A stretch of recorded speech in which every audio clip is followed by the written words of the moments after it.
welcome to this Nayantha conversation with Sanjeev Bajaj. Sanjeev, it's a real pleasure to have you with us. We do these conversations as a part of the various residencies of the Navigating the World program. The first conversation was with Chris Gopal Krishnan, over a year ago. And I think we've now done about 15 conversations in total.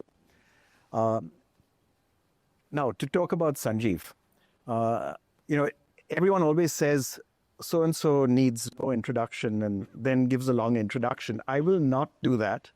I will only say that Sanjeev is one of our greatest industrialists. He comes from, of course, a wonderful heritage that we will talk about in a bit. He's built a terrific business. But Sanjeev has some very special qualities as an individual. He is the fastest responder on email of anyone I know. I mean, if you send him an email, and I don't know how many emails he gets a day, typically, I would say the average time for response is between 5 and 10 minutes. And it's very unusual. I've probably sent him a really irritating email if it takes more than an hour to get a reply. Second, he has an amazing ability to keep a really robust, rigorous calendar. And if you get on the calendar, then there's real sanctity to that meeting. It happens on time, and you do not need to in any way worry about whether or not, there'll be some change. This was a particularly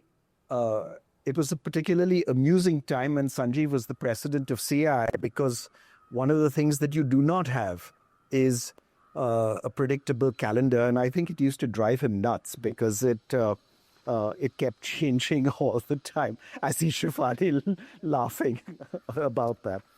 So, Sanjeev, thank you again for joining us. We will get started. The first question that we always like to start with is a question about background. And you grew up in Pune. You grew up, indeed, on the Bajaj Auto premises. The house that you lived in and grew up in was a very nice house, but on the Bajaj Auto site and premises.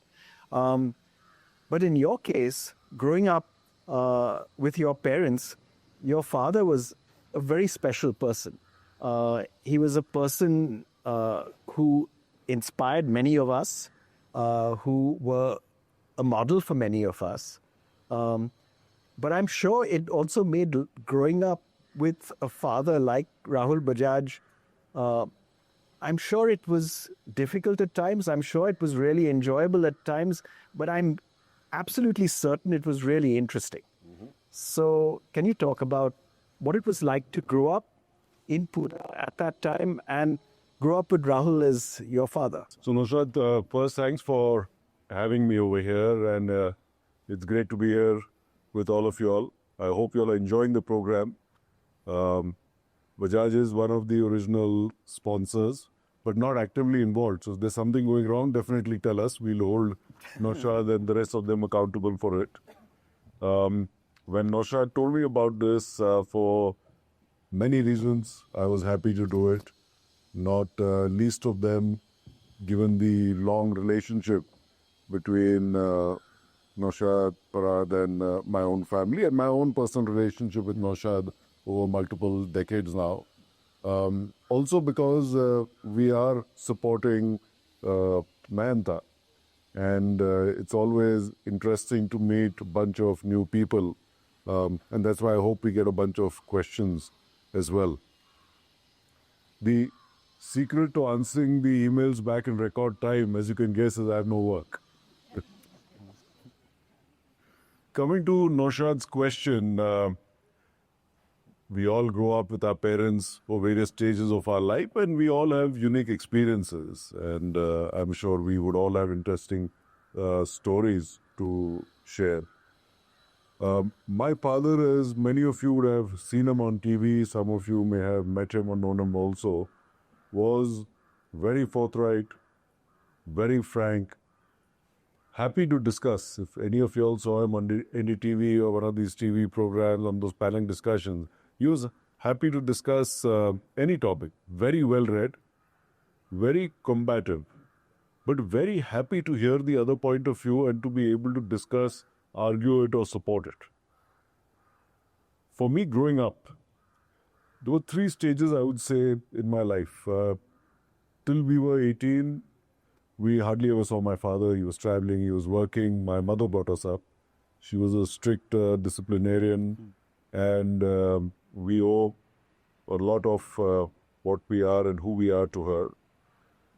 Once we went into college, my mother was no longer as strict a person earlier. So we saw the more friendly side of her. We could have a glass of wine with her. We could chat about various things with her. And my father started getting a little bit more involved in life. For him, his work, politics, larger economic issues is what he enjoyed as conversation. And because at that age we were a little better read, we could engage in those conversations with him. And then I would say once I joined work, let's say by the time we were 24, 25 or so, the relationship with both my parents became a lot more equal. There were clear guidelines on what you could do, what you could not do. And it used to be very simple. So my father used to tell us, these are the broad guidelines if you want to stay in my house. Otherwise, find another place to stay. So there was no fight or argument or anything about this. It was very simple. And I must say they were not stifling broad guidelines. It's like being vegetarian. Like being vegetarian. Like being vegetarian. Yeah. So I grew up vegetarian. By the time I was 17, Yeah. I started trying out various things. And we were very open, so they knew about it. But they said, home will be vegetarian. So broad things like that. Yeah. What was interesting with my father is every discussion with him was a combat. And as he would tell me, in the later part of his life, he and I both went to Harvard Business School. My daughter's just finished her first year there. What they teach you in Harvard is, for any situation, at any of the good MBA schools, through the case study method, for any situation, look at both sides of the picture before you make a decision. And think hard about the pros and cons on both sides, because then hopefully you will arrive at a more well thought out answer. And especially if we are working, we are in middle management, we are in senior management, we have to defend their point of view. So, if you just thought on one direction because you have this gut feel it is right, you can be caught in a very odd position in the meeting room when you say that, oh, I didn't think of these 3 other things.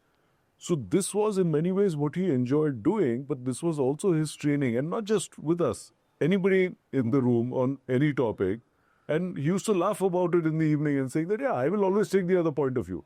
And I will see, can you defend your point of view? Because if you have thought through well, eventually at some seniority, the senior managers, us as we grew through the organization, we had to take decisions and you had to execute like each one of you all. So that was his joy, but that was also the way he prepared us.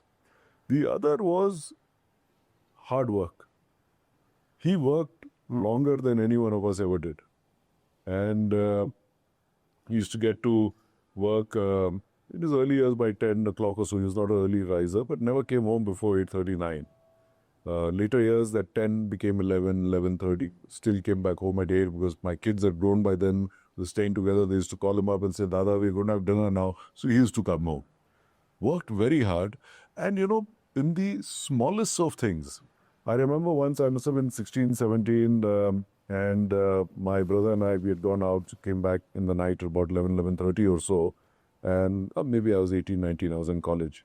And our room was right opposite my parents' room. And we heard a little bit of noise. And I was inquisitive. So I just went and put my ear to the door and I could hear him singing something. I thought he was gone crazy or something. So the next day he left for Mumbai. And in the evening, I asked my mother, I said that, what was he singing? She said he has gone for his school, cathedral schools, I think, 125th reunion, and he was rememorizing their school anthem, the school song, so that he could, without a paper, sing it in front of everybody. So even the smallest of things for him to have done his work right was very important. And in meetings, you had to be thoroughly prepared because you could be sure he had read every line of the note you sent in. He had marked it, and he was prepared to argue. And a lot of what we learn not from what our elders tell us, but we learn from their action. Humility. As much as on TV he was out there, he could appear very forceful. Some people used to take it as arrogance. At the same time, I know that outside our factory, there's a small Gujarati restaurant called Mayur. And we used to go once a month for a nice Gujarati thali. And one day we finished eating early. So when we came out, the driver was still not there with the car. So and these were days without mobile phones. We were wondering, what do we do? So one of us went into the restaurant to call home and tell them to send a car. Somebody else went out looking for the driver on the street. Before we knew it, he had called a rickshaw and jumped into the rickshaw. And he said, "Chalo, we'll go home and get the other car." So the rest of us were waiting for our car. And this person, of course, he very proudly started talking. And the rickshaw driver was floored when he realized that Rahul Bajaj was sitting in the rickshaw he makes. In his Bajaj. In his own rickshaw. But he was also very simple in his life. And these were things that you pick up. Of course, each generation evolves. I'm nowhere as simple as him. And I do things my own way. But you pick up stuff from people that you work with, you experience, you see what they do. I remember in Delhi, Rahul could have had any car that he chose, but he consciously had a Skoda in Delhi because I remember him saying to me once, he says that, he was in the Rajya Sabha at that time, and he said, I didn't want to show up at the Rajya Sabha in a fancy car. And it was just this, it was who he was. It was who he was. I also remember, what you're saying about the detail. I remember we once co-hosted a CI National Council dinner, and we went through the menu. So he said, you decide the non-vegetarian items. He was very clear that you should have 2 of these and 2 of these and so on. And then we decided the alcohol that would be served. And it was just wonderful. He says you need one single malt, 1 blend. You don't need more than that. There was this just wonderful level of detail that he applied to everything. I think he's the only person I know who was simultaneously a master of both detail and big picture. Yes. And he could sort of effortlessly loop back and forth. Yeah. True, very true. Yeah. So you started in Bajaj Auto, and then at some point in time, you built, in fact, the international business of Bajaj Auto. And then at some point in time, you made this shift to Bajaj Finance and what later became the Finserv group.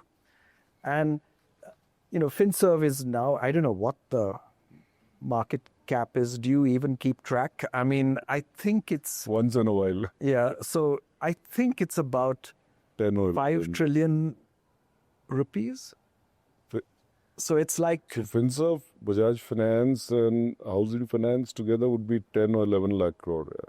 10 or 11 lakh crores. Now, so that's, if you want to work out the numbers, that's about 4% of GDP. Yeah, roughly. Yeah. So it's this huge group. And Sanjeev, you've always credited Nanu Pamnani and Rajiv Jain with building out this really successful cross-cutting business. But you've played the key role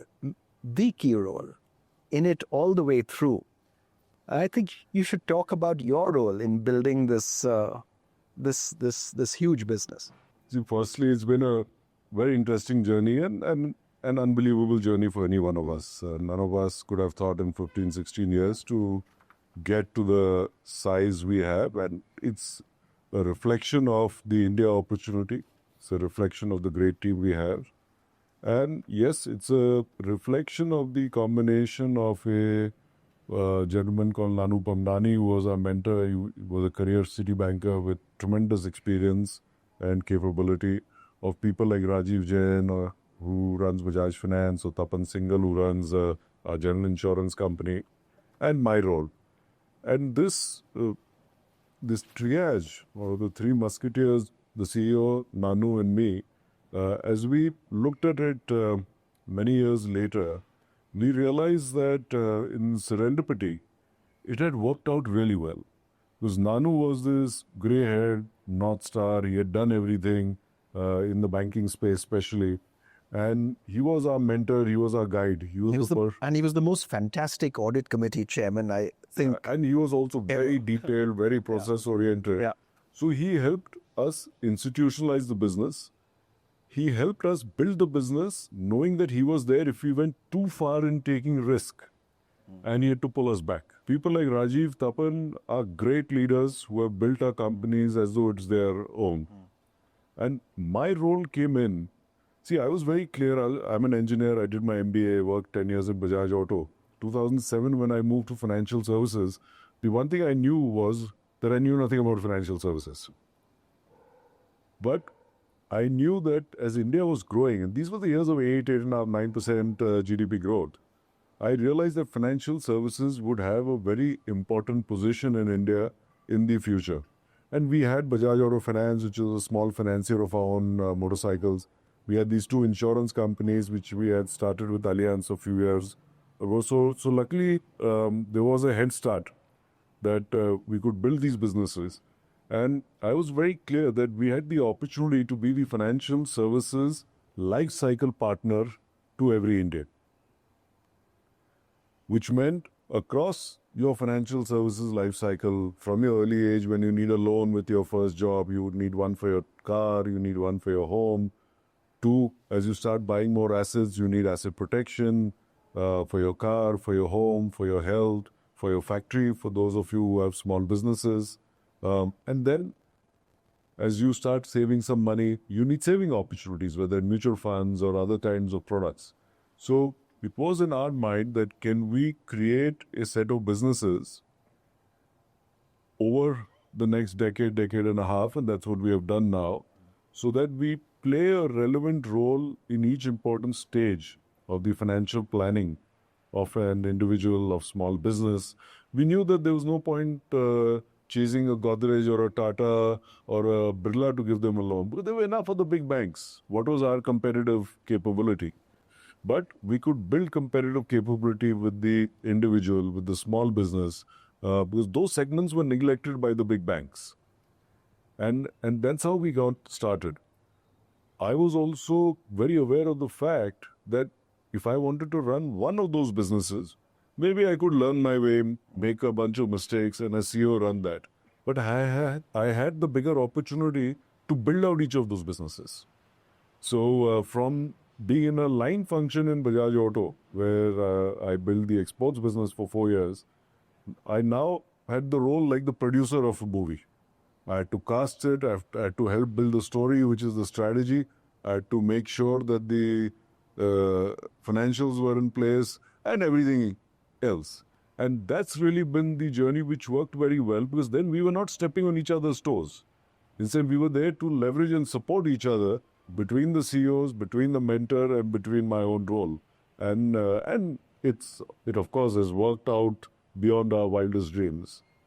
You know, to give you just one number, which I think is one of the most impressive numbers, I think Bajaj Finance has 120 million customers. Will be biased. We have about 105 million active customers right 120 now. million. 120 by year end. Yeah. So, you know, it's a good number to think of if you think of the percentage of households in the country. So we today, between all our businesses, end up serving 1 in 3 households in India. And our aim in the next 10 years is to get into every household. Is there a Bajaj way of doing business? You know, I feel very privileged to be part of both the finance and auto boards. Mm-hmm. And one of the things that everyone would talk about was how different auto and finance are and how they run and so on. I have to say, my general sense is that I see more similarities than differences.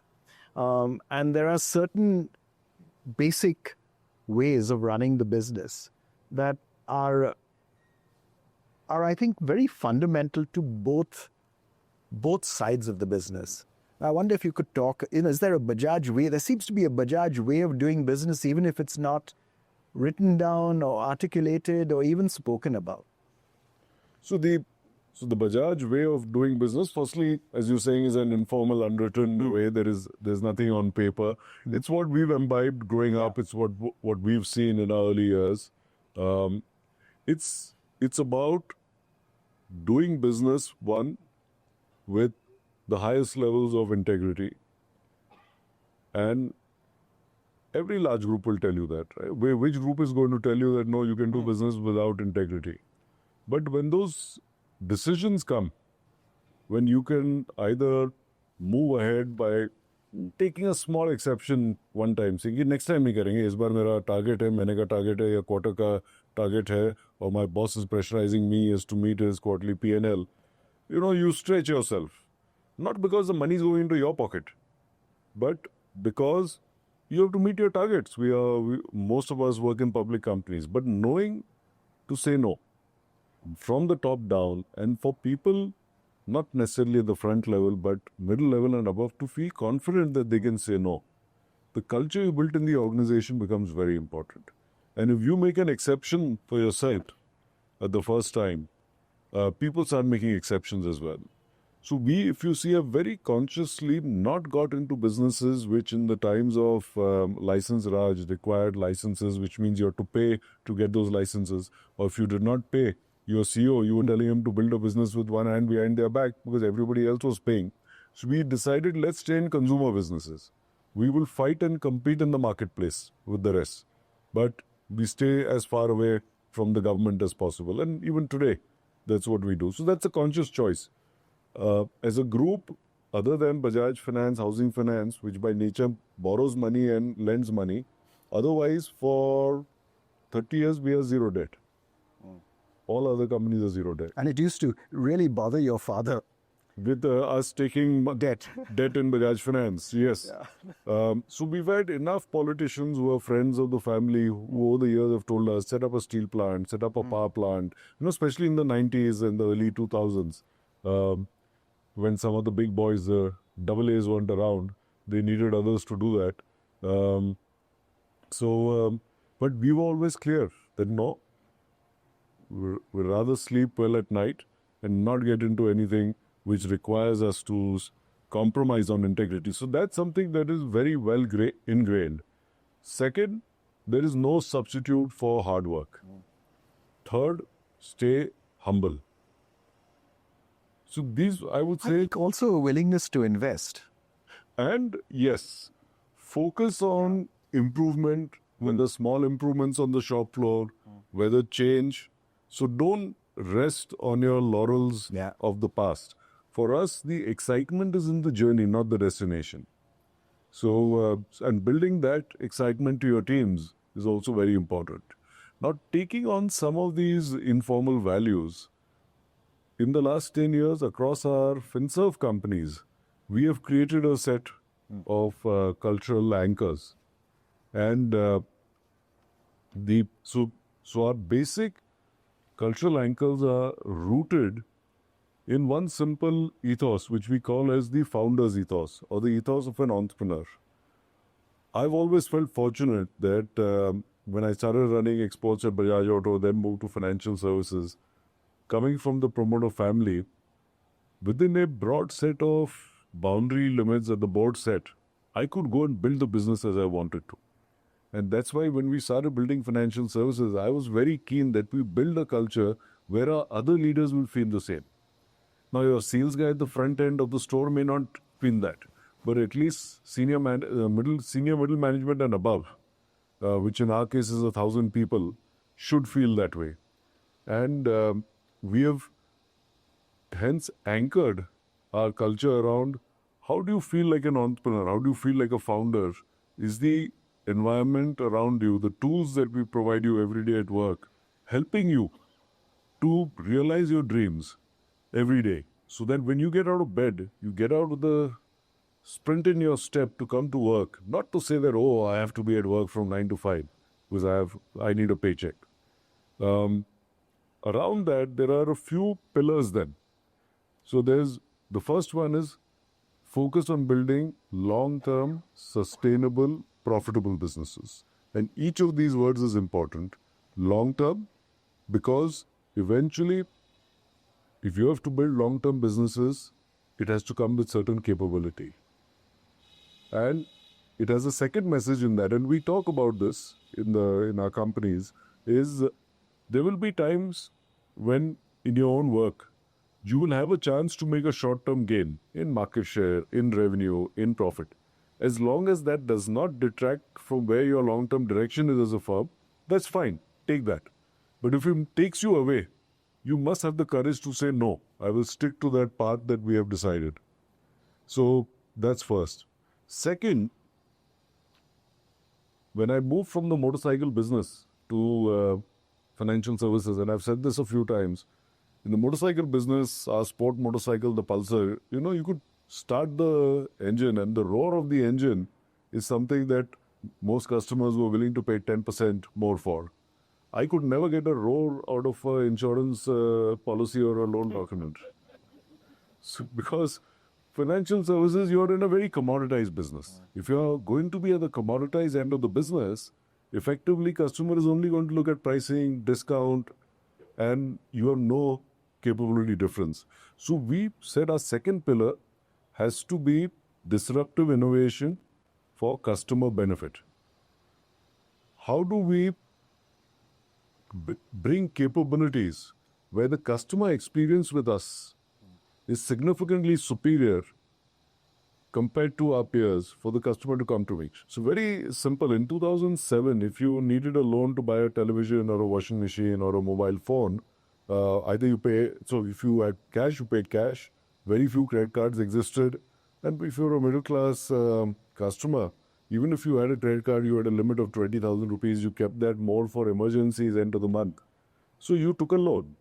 You went, you saw, and it was typically middle class. It was a family buying experience on a Saturday evening, with your wife or husband with one or two kids. You went to Das Electronics or Vijay Stores or one of these. At that time, the big ones had just started coming, like the Tata Chromas and the Reliance. And you like this nice 32-inch plasma TV. And the guy said, "Ki acha loan chahiye, fill up your documents, and I'll let you know in 3-4 days." Because the next day, so he gave it to the bank. Then the bank gave it to a runner boy who went to your society. He said, "अच्छा ये यहाँ रहते हैं क्या? बर्ताव कैसा है? रात को कितने बजे आते हैं घर?" Because he was building a risk profile for that individual. Then he came back and said, I filled up the form, this all is okay. That went to the head office. And third day, you got your loan or you were told, nahi, loan nahi milega. We said, this is such a dirty process. Why can't we change the experience where we can actually tell that family that before you get home in the next couple of hours, we'll let you know if your loan is approved. And not only that, by evening, we'll install the TV with Tata Sky in your house so that you can watch a movie together in the evening or watch cricket. By then, CIBIL, our first credit bureau in the country, had about 30 million customers. And as we checked on that data, which most banks were not even bothering to check, we realized that in the top 20, 30 cities, nearly 50% of customers were in CIBIL. Because if you took a loan, if you had a card, you were reporting to CIBIL. We then said that, okay, we have to spread this business around the country. We were very small. Bajaj Finance had a 20 crore profit in 2007. Did about 10,000 loans a month. We said that, we need to variabilize our costs. And we went to this American company called Salesforce. They were the first CRM cloud-based company. And we said, we want to convert your CRM platform into an online cloud-enabled loan origination platform. And over 18 months, we worked with them. We co-own global IPRs on that. And we've done a lot of innovation since then with them. And we rejigged our own loan processing technology, internal technology processes. In 18 months, we went from 3-day loan approvals to 3-hour loan approvals. Now there was a reason for the customer to come to us. So this was innovation, disruptive innovation, but something that makes a difference to the customer. Thereafter, another 2 years, we went to 3-minute loan approvals, and for the last 10 years, it is instantaneous. It's 30-second approvals. We went from 10,000 loans a month to now doing 160,000 loans a day. This year we do about 50 million loans. So innovation for customers was second very important. Third is what I call as accountable empowerment. I've always believed that people, if they have the right attitude, they are the best to do the jobs that you give to them. You don't want to move decision making up. You empower them, you give them all the necessary tools, and you hold them accountable. So we never, when we build our annual budgets, we never go and tell our leaders, say if somebody running X line versus Y line versus Z line, we don't go and tell them that you have to grow 15% next year or 20% next year, or that you have to add these 3 products, or you have to cut that product. They and their teams go work on their plans. Actually, what we do is we institutionalize this process quite well mid-year. And I was in that in the last couple of days with Bajaj Finance. Each of our companies spends 6 to 8 weeks in multiple small groups, and over a 3-4 day period for each of the large companies and 1 day for the small company with me, they go through their plans for the next 5 years. What are the big projects they want to take up? What are the things which are not working they want to rejig? What are initiatives we took up, they are not scaling, we are not finding competitive advantage, so we have to shut them down. And we put a 5-year plan with reasonably robust financials, because the whole idea is that in 5 years, you can achieve anything you want. So it gives them the ability to dream big and to dream far. And then thereafter, by February or so, the first year out of that gets a lot more fine-tuned, which becomes a budget for the next year. And that's where the accountable empowerment comes in. And then we hold monthly reviews to hold them accountable to what they've done. We also understand that the market keeps changing. So if they are not able to meet their budgets, or if they've done something different, as long as they have done their homework, they can answer the change well, that's fine. The institutionalized review process, which I just talked about, is the 4th pillar. And our 5th pillar is always do the right thing. The honesty, the integrity part of it. Now, we went a few levels below this. Once we created these pillars with our teams, we said, what kind of mindsets do we want to inculcate in our young leaders, especially from the time they're in their late 20s?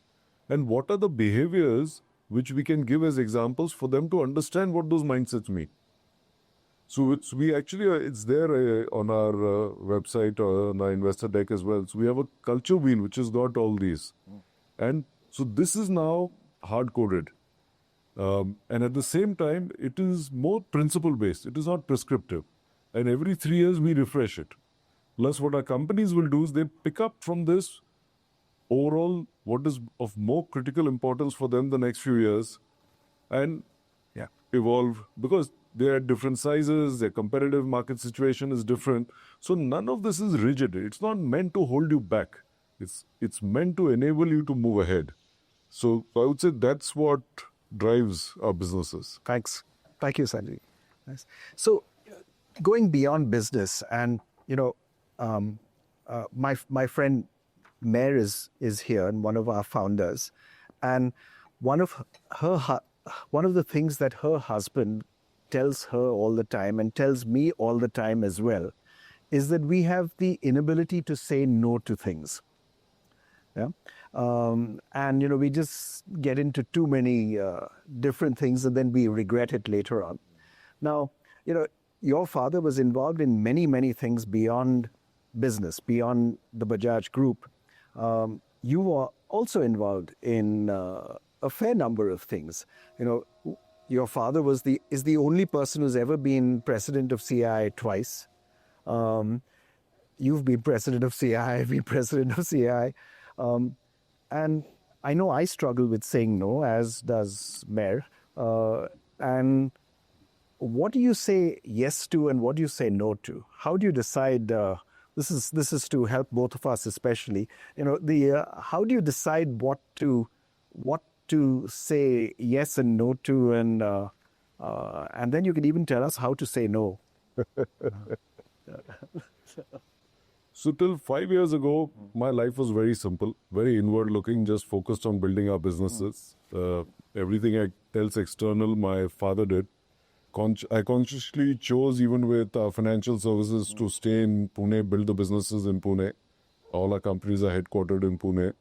A lot of people told me at that time, you should be in Mumbai. That's the heart of financial services. How will you get people to come to Pune? And my answer was simple. I said that yes, it will be challenging in the initial years, but in a country of 1 billion people, I need a few thousand people, so we'll manage. And I'm glad we did that because it allowed us to stay focused on our work, away from the noise of Mumbai. It allowed our companies and our leaders to work with each other, because end of the evening, if you finished early, before you went home, you had a drink with each other. There was nobody else to go with. And that has helped us leverage each other a lot. We routinely move people around, not only within our companies, but between our companies as well. And so for me, till 5 years ago, work was just building these out. After that, as my father started slowing down, I realized that it was important to build an external role as well. That's where my involvement with CII increased. And what I enjoyed with CII was the breadth of what I got exposed to. See, all of us in our lives are, of course, hopefully very aware of what happens in our own business, in our own sector. Maybe you have the bandwidth to, skim through the papers and read through what's happening in politics and a few other sectors. Something that are a hobby. Somebody may spend time on photography, on health and other things. But that 1 year of CI basically, and as you know that, Naushad, exposes you to all of India, every sector, working with politicians, working with global leaders, working fast, taking quick decisions. And that's why you can only do it for 1 year. But it was tremendous exposure. So, from the steel sector to chemicals, to healthcare, to Bollywood and movies, you understand those a lot more. So that exposure was great. What I do now is I focus, other than, of course, financial services, I do need to spend some time with the regulator, with the government. We work on policies, not just for ourselves, what we think is right for India. I was in Delhi last 2 days. I was in Delhi last week. I don't like going to Delhi, but what to do? So you need to do that. I find that I enjoy meeting people where you can get into meaningful conversations around technology, around health. We do health insurance, we lend to health businesses, we have a whole health business, we have a digital health platform, which today in 150 cities has aggregated 130,000 doctor clinics, 15,000 hospitals. We process through that 3 million insurance claims a month. But health is something that interests me, because I believe that as we all get older, a lot of our normal problems are lifestyle issues, nutrition issues, exercise issues, sleep issues, breathing issues. It's not the popping a pill to solve a problem. That's okay if you have an acute problem. So I enjoy reading that. That's more I would say, a personal hobby. So I spend time then in these areas, because there's only so much time that you have to spend. So a last question before we open it up to everyone. And then we have right at the end the Nayantha question, which is around reading, actually, which you just mentioned. We'll come back to that. So, you've been working now for around 30 years. And if you could relive the last 30 years, what would you do more of? What would you do less of? What would you do that would be quite different? Or would you do the same? So let me just quickly relive How? 30 years. Yeah, this is work related. So my first stint was between my engineering and my MBA on the shop floor of Bajaj Auto, where what was enjoyable was to see theory getting converted into practice. And that helped settle a whole lot of concepts in my mind. You understood how a factory worked. After my MBA, I spent 5 years in Bajaj Auto in finance, costing, and that gave me very reasonable grounding. I was not an expert in financial services, but gave me reasonable grounding on the finance side of the business. The admin team used to report to me at one time. And again, my father used to say that, all of us get excited about the fun parts of the business, the R&D, the product, the marketing and sales, the branding. But the boring parts of the business are equally important because many of them form the core of the business. And if you don't spend time there and you don't show serious interest there, how do you expect other people to do that? So those years were more a grounding on the finance side. And so that was the second stint. The third stint is as a line function when I ran exports. And that was a very exciting stint for me because I did not have direct responsibility for a business outcome till then. And I remember 2004 when I took over exports for Bajaj Auto, we exported in the previous years about 80,000 vehicles a year. And a lot of it was to Sri Lanka, Bangladesh, a little bit to Colombia, a little bit to Egypt. We also had fringe exports to the US, Australia, Iran, where we weren't doing that. It was more a nuisance. And I created beachheads in Latin America, in the Middle East, and then in Sri Lanka and Bangladesh. Those were important markets. So these were all existing regions, and put just one member sales team there saying, your job is to represent the partner, not us. Tell us what are their problems. Our job is to solve it for you. So the approach changed in the company. Otherwise, it was always company was the distributor. That you have to sell this. These are my terms of credit. This is the negotiation on price, and then the rest is left to you. Whereas we now became a partner to our partners. I shut down the US, changed the distributor in Iran, set up a unit in Indonesia, and basically elevated our involvement with our partners, fine-tuned our products for their requirements while still not fiddling with what was core, the engine and the basic look and feel. And I remember, so we were doing, as I said, 8,000 vehicles a month. And before I took on exports, my father told me, he said, see, so far you're at the back. You don't have a line role. He said, I'm very happy that you want to take this challenge on. But keep in mind, now success or failure will directly be attributable to you. He says, I'm here to help you succeed.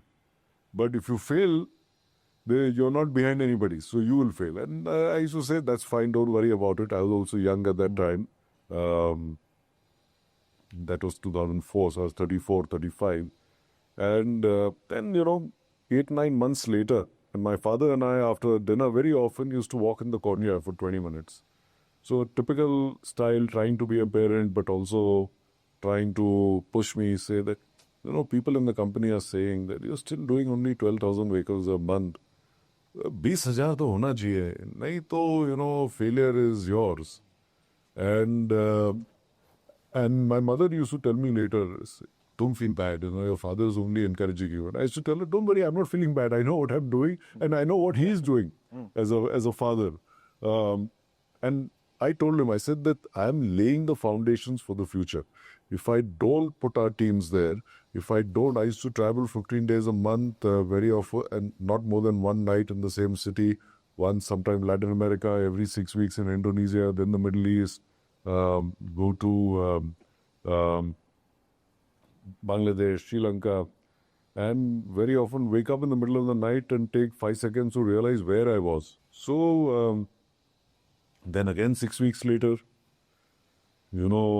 we are still 12,000-13,000 vehicles a month. Spare parts bhi grow nahi kar rahe hai. So I don't want to demotivate you. So, and I used to laugh. I used to tell him what all we are doing. Next year we did 240,000 vehicles. The year after that 440,000 vehicles. And the year that I moved, 625,000 vehicles. We took spare parts in 4 years from 10 crores to 100 crores. And the team thereafter has done even much better. But that 4 years for me was the most exciting years of my life, that third phase of my work. Because with my team, we were able to drive significant change in the company. Even today, if you talk to anybody from those times, Bajaj Auto, they know this team changed the entire export focus. Bajaj Auto now for the last 8-10 years, nearly 50% of its sales is exported to 100 countries around the world. But the seeds were sown at that time. So that was, I would say, in many ways, my most exciting phase. That also gave me the confidence to go and build financial services. And as I said, with Nanu support, that of people like Rajiv and Tapan. So I don't think I would ask for anything different, because in hindsight, each of those phases really propelled me for the next phase. And all happened without planning. So what irritates you? And what gives you pleasure? And then Thank God you're not asking my wife this question. I can ask her what irritates her. So, see, what I enjoy doing, I've realized over a period of time, from a work point of view, is building businesses. I enjoy innovation that's creative. Beyond work. Beyond work. Okay, so that's a work. Outside of work, I enjoy spending time with a small group of friends. Once in a while, we don't do it as much as we should, but I'll jump over. I stay across the road. So I'll come over, or Naushad would come over. As you said, we're not doing it enough. Have a drink, but get into an engaging conversation. And you very much enjoy spending time like that with a small group of friends and family. I enjoy watching movies. We do that almost every second weekend. We'll either watch a serial at length or watch a movie.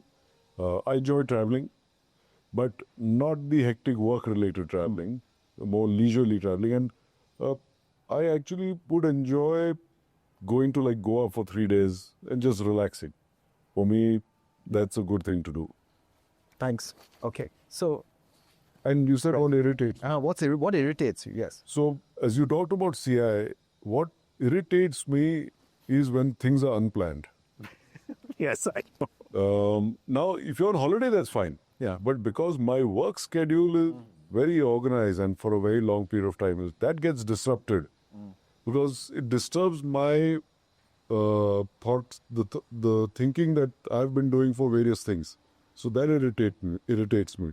It irritates me seeing our traffic.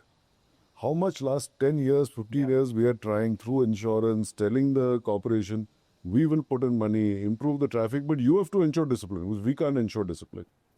So our traffic irritates me.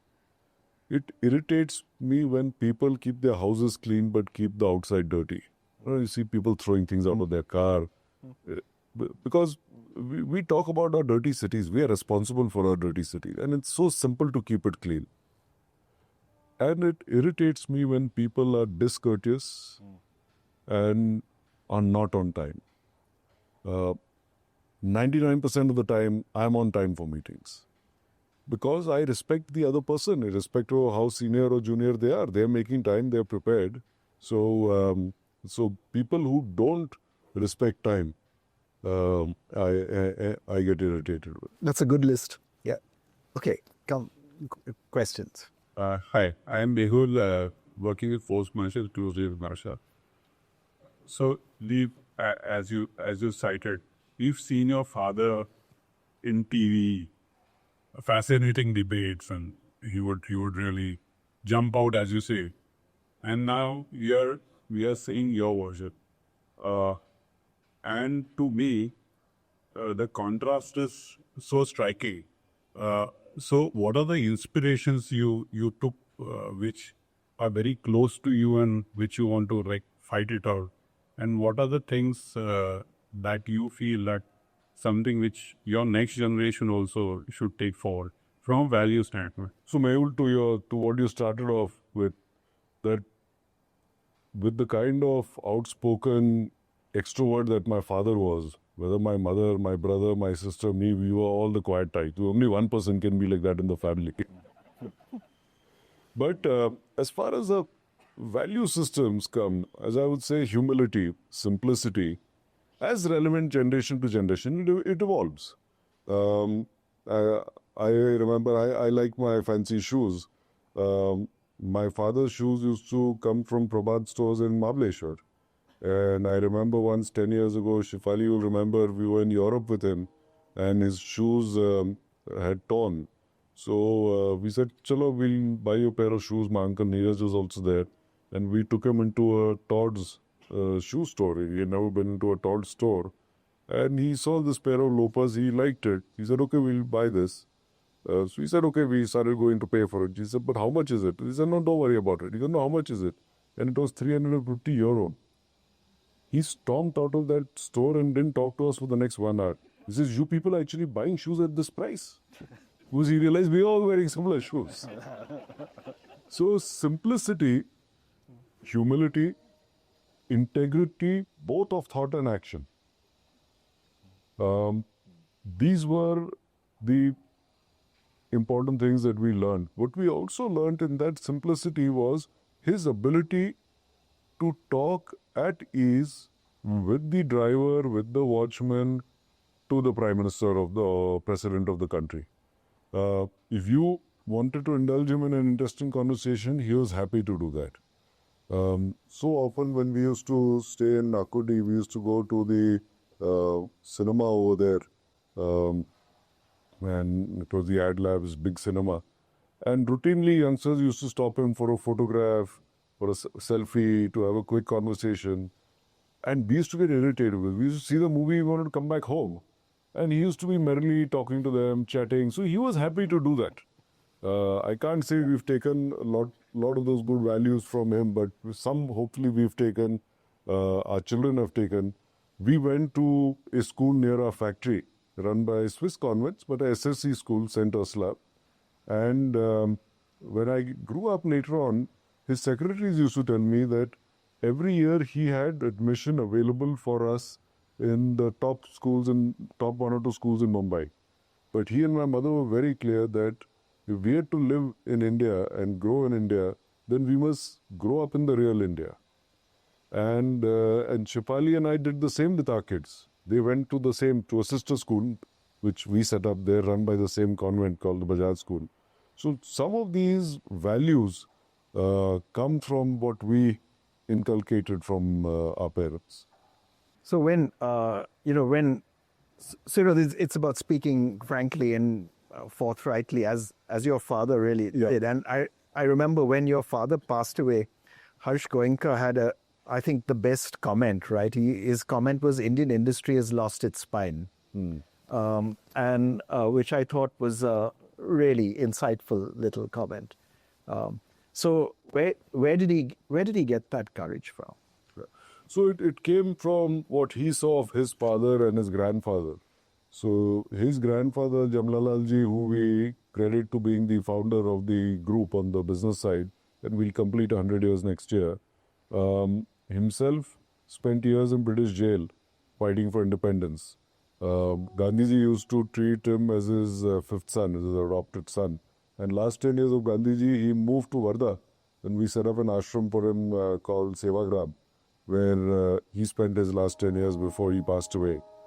And my great-grandfather himself was very vocal in doing what he thought was right. He gave up the Rai Bahadur recognition that the British had endowed on him when he joined the Quit India movement. We have a temple in our courtyard, a rather large temple in Varda, Harinarayan Temple. In 1928, see, the temples, if you were Dalits, you were not allowed to enter the temple. So Gandhiji one day was there and he said, "Arey, temples mein Dalits are not allowed. How is this correct?" So God is there for everyone. So my great-grandfather decided to open the temple to Dalits. And the entire Marwadi community said, "We will boycott you because this is against what we do." And he said, "It doesn't matter. This is the right thing to do." And opened the temple. So our temple was the first temple in the country to open to Dalits.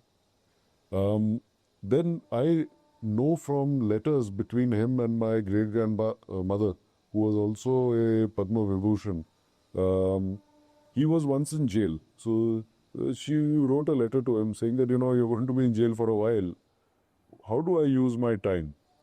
So he replies back saying that, you must occupy your time in whatever manner you feel is appropriate. But there is a leper colony nearby. They always need help. Why don't you go and help over there? And she writes back saying that, I'm willing to do whatever you tell me to do.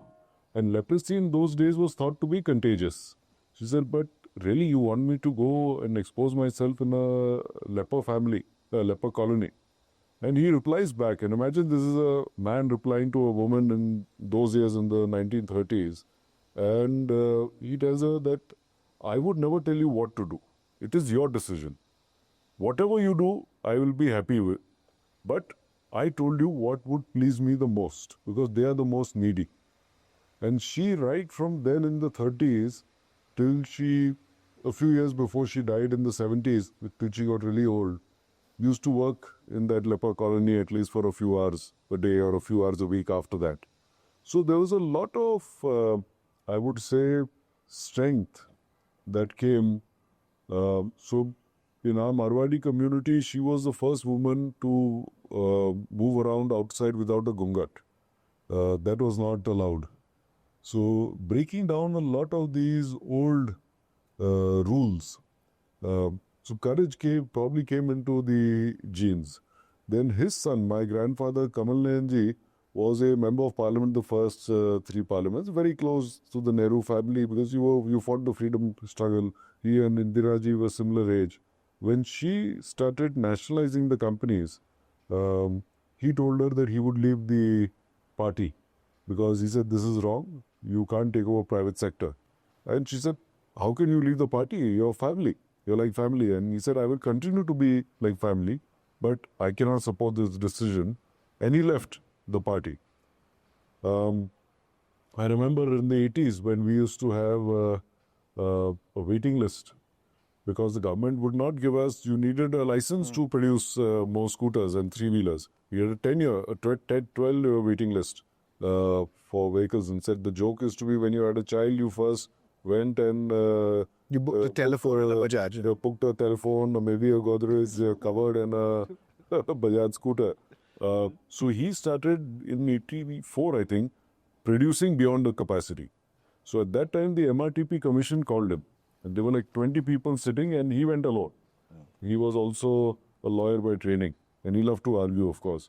So they said, why should we not prosecute you for breaking the rule?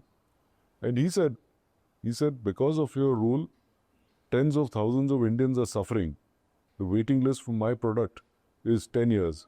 There is a black market out there on pricing. He said, your rule is wrong. And he said, my forefathers have gone to jail fighting for independence. If I have to go to jail fighting for this, I will go to jail. And the MRTP report was what Mr. Bajaj is saying is right. And let him produce what he wants. And that went into dismantling partly the license Raj. So a lot of this comes from that history. But we must also recognize that times change. And today, for example, I find any feedback, even criticism on issues that are not appropriate, you can go and talk to people in the government and say it. But you can't go and stand on your balcony and announce it. They don't like that. But you give them constructive criticism, you give them possible solutions. 8 times out of 10, it is taken well. Yeah. Yeah, Pawan. Yeah. Yeah, hi. This is Pawan from Thermax. So, I see, of course, Bajaj has, of course, a household name, so much success in the last several decades. So my question is that now there is so much change which we expect in the next 2 or 3 decades. The conventional businesses are changing. There are so many new stuff coming on, in terms of energy environment is changing. We are transitioning to a key carbon kind of society or industry. So many things are happening. So what next for Bajaj is how do you see the next 10 or 20 years panning out for such a established and you have been very focused in your approach in terms of not too much of a diversification, but whatever you have done, you have been extremely successful. So, firstly, in the last couple of years, from loans to insurance, we have now moved into asset management as well. We launched our mutual fund business 2.5 years ago. We launched our alternates business with the real estate fund, private equity fund next year. And to us, in the next 3 to 4 years, the single biggest change is going to be driven by AI. And we started being very early adopters. We saw the power of this. In November 22, I think ChatGPT came out. By Feb, our top 200 leaders had done courses on AI. By April 22, Microsoft had created 100 instances for enterprise for ChatGPT before it became Copilot for them. We were one of the 100 global customers that got access to it.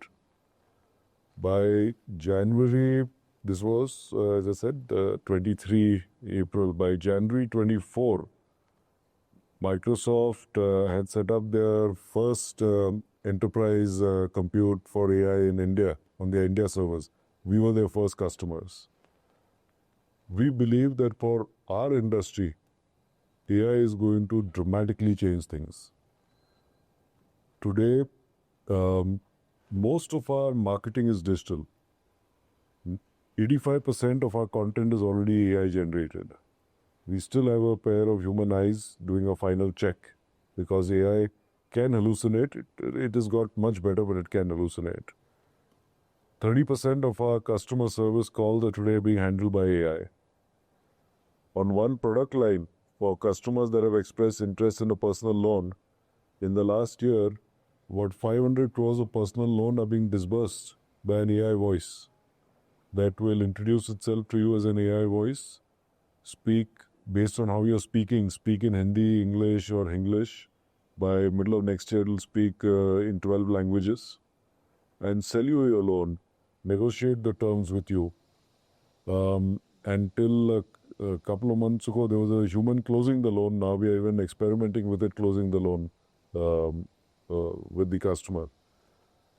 We think in the next 5 years, there is a very good chance there may not be for our kind of industry anything called operations or service, because agents and agentic will take it over.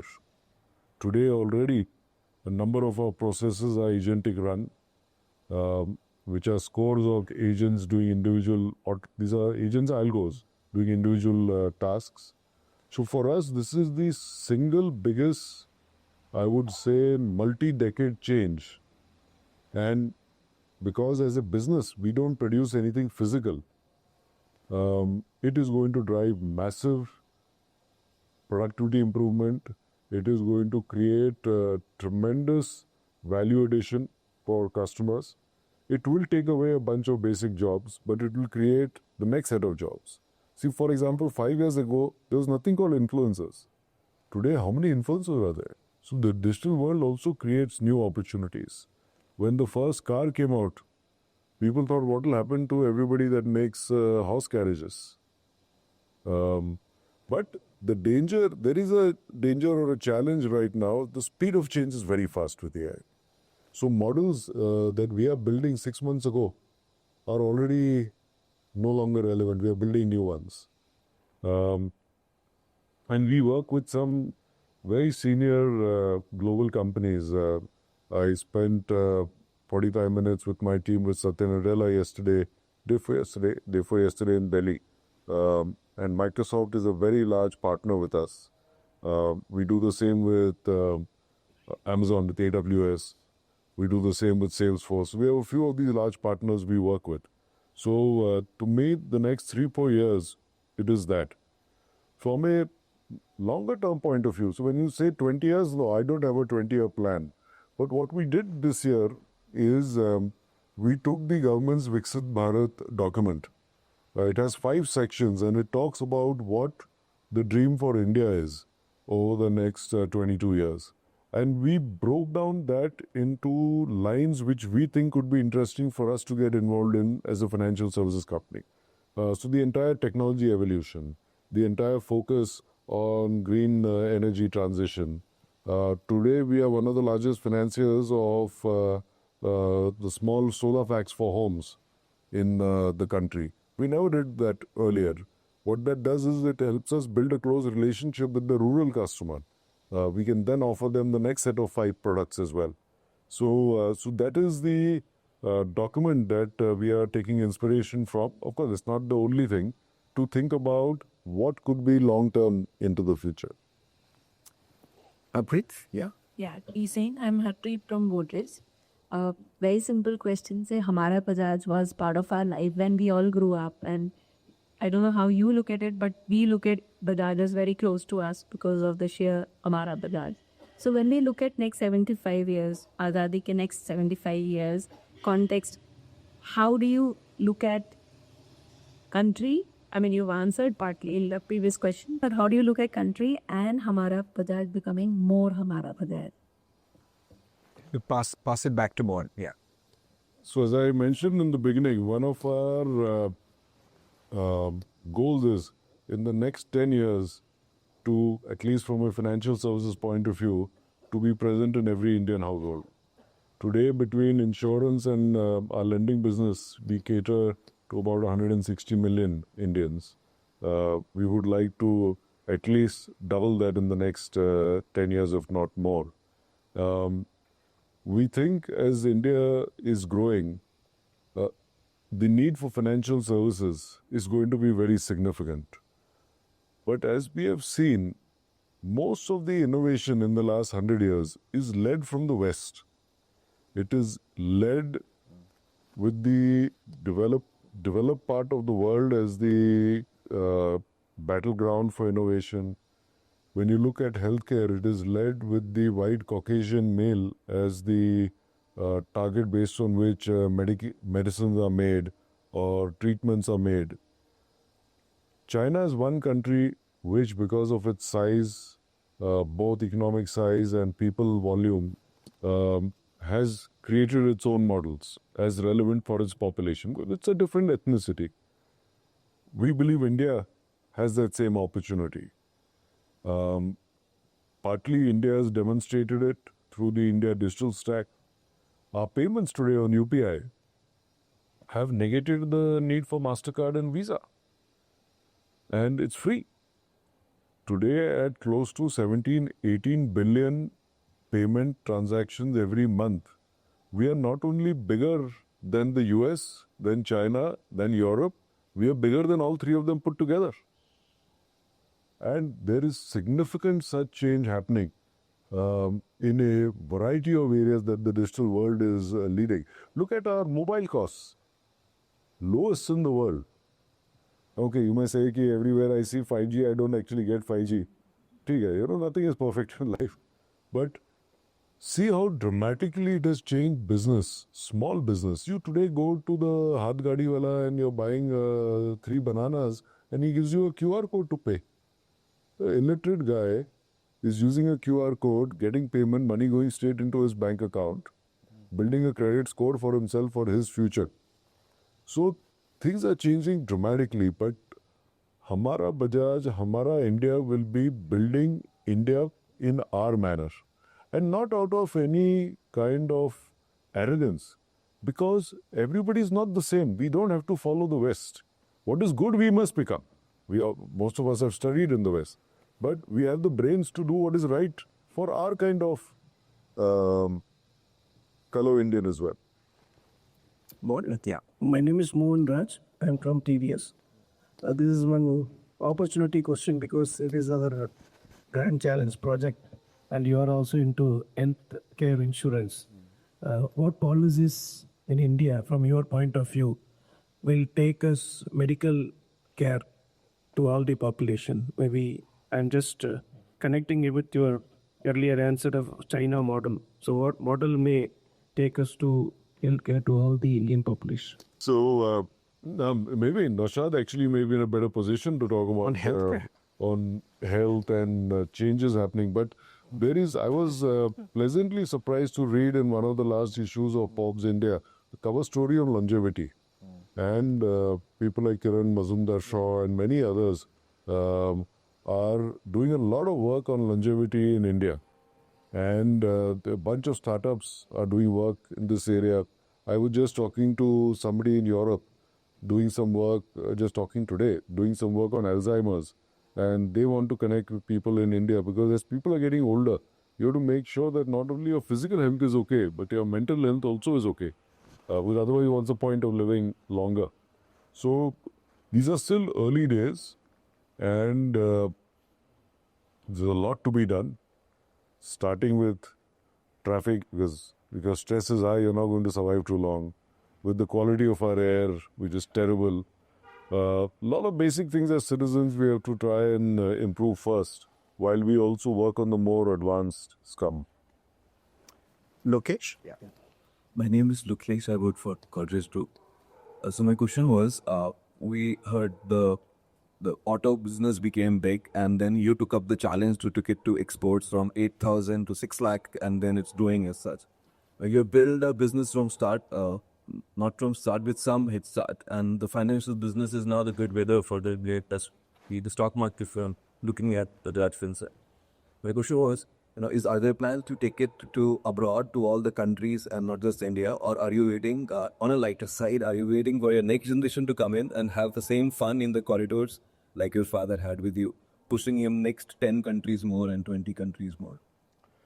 It's a very, Good idea. it's a very interesting question. Siddhant, that's a really good idea. It's a very interesting question. And the next generation is not only about my kids, it's about the next generation of our employees who are in their 30s now. So, in the last few years, we've looked at whether we should go international, if we get the necessary regulatory approvals, whether we should go into Southeast Asia. We see a lot of opportunity. But we have grown in the last 15 years CAGR at 35% in India. We are still growing at 25% CAGR, and we think we can continue to grow around 20-22% for the next 5-10 years. So when we look at the opportunity overseas and we put it on an Excel sheet, even when we look at it 10 years down the line, it doesn't move the needle. And we have to keep in mind, we are in very heavily regulated businesses, which in most cases end up being quite domestic. That's why even in India, if you'll see, foreign banks are restricted.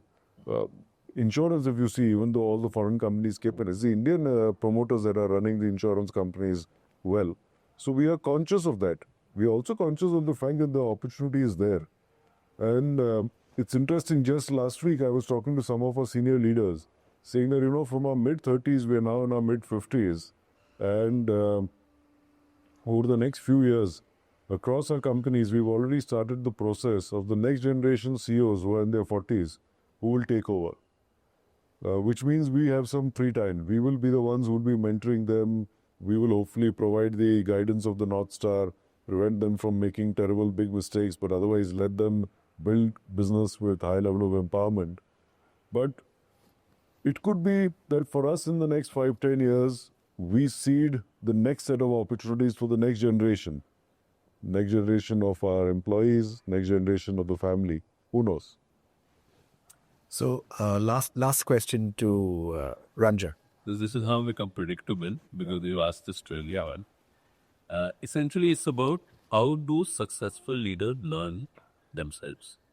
So one question is like, what are your reading habits? But larger, how do you just personally stay up to date?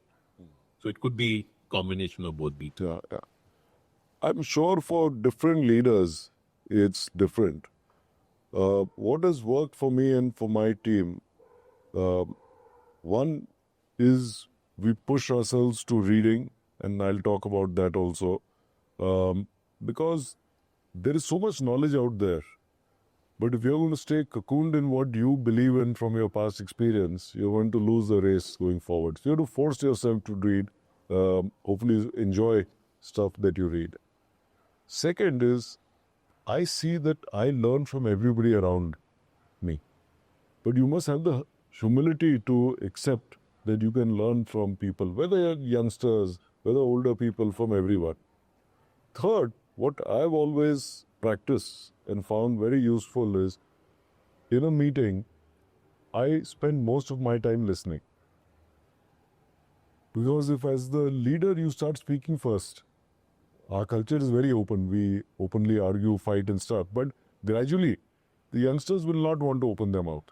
So you must encourage people to speak. You must first learn to listen.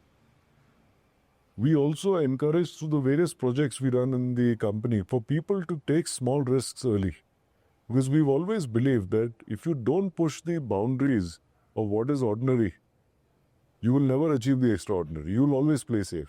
And in large companies especially, for most people, they would rather play safe than stick their neck out. So how do you create a culture where people know it's okay to fail, but fail early? And otherwise, we are here to make sure that you don't fail big and destroy the company. So failure, but building that culture, and we are now 150,000 people. And we are very aware of the fact that as we get bigger, we will get more bureaucratic. That openness culture could go away. And we routinely do reviews, we do surveys. We just did a survey with 20,000 employees across the country 8 or 9 months ago and said, what is not working? And they were very open and transparent. They told us already things were becoming bureaucratic. Their bosses were just pushing hard on numbers and not on development. And we actually started cutting layers of management. Because we realized that as we grew, because we were growing 35% CAGR in 15 years, we kept adding, never kept subtracting. So doing that periodically is important as well. So I think it's a combination of these factors. And reading habits? Yeah. I was smiling because you reinforced so many messages from Yeah. your talk. Correct. But books you've read recently, any. Yeah. So my reading or listening is divided into three parts. Every day, I read, other than skim through our headlines, but the FT, the Wall Street Journal, and the New York Times. Some days you can read more, some days you can read less, but those three I would go through. Also the BBC World podcast every morning is on when I drive to work. So you get to know global headlines over there. Magazines which I read regularly would be The Economist and The Time. I would love to also spend time reading The Atlantic, maybe The New Yorker. I subscribe to them, but I end up forgetting about it most of the time because of everything else. Podcasts, I end up sharing a bunch of them on health because that interests me. So you have Huberman, you have this guy Drew Purohit, Indian-American guy, you got Dr. Mark Hyman. So few of them, they get good speakers, they talk more broadly. And that I find interesting. Reading books, I'm currently reading one called Genesis. It's on AI, written by Henry Kissinger, the last book that he wrote, and Eric Schmidt. And I'll always have one on Audible. So actually the Genesis one is on Audible right now. And I've just started reading a book called How Not to Age. It's a great book actually, very simply written on simple things that you can do in your life to delay aging. All around nutrition, managing your health, not anything fancy and stuff, and not taking Ozempic and doing crash diets and stuff like that. I enjoy reading biographies because I enjoy reading about people that have done stuff. And then I don't read the typical management books. I find them boring. They just recycle the same stuff again and again. But I pick up stuff that's very random to read. And sometimes it's terrible, so you have to keep the book away. But sometimes it opens your mind up. Like I'll give you an example, and this is not reading, but 10, 12 years ago in Davos at the World Economic Forum, I attended this session by a company called Electronics Arts, one of the largest video game makers. And the lady who was presenting, she talked about how they were trying to, so with gaming, one, they realized that a lot of children who had attention deficit disorder, ADD, when they used to play the games, their attention used to be very good. And how they brought that into teaching, and these students became much better teachers. She then said, we are now talking to corporates to take gaming into training. And I came back, talked to my team. We found a startup in India that was doing that. And our insurance products become very complex. And, we have 100,000 agents. How do you make sure that the agent understands all the product well enough to explain to the customer? So we converted them into simple games, which they could do on their phones. And the tests were also converted like a game at the end. So you pick up random stuff like this from a completely different topic, which become very relevant to what you do. So there is a bit of randomness to my reading habits as well. Great. Sanjeev, thank you very much indeed. Thanks for being with us. And I think we can continue chatting a little bit over a drink. But thank you really for joining us this evening, and thank you for your responses to our questions. Thank you for agreeing to do this so readily. Thanks. No, thank you. Thank you for having me here. Thank you.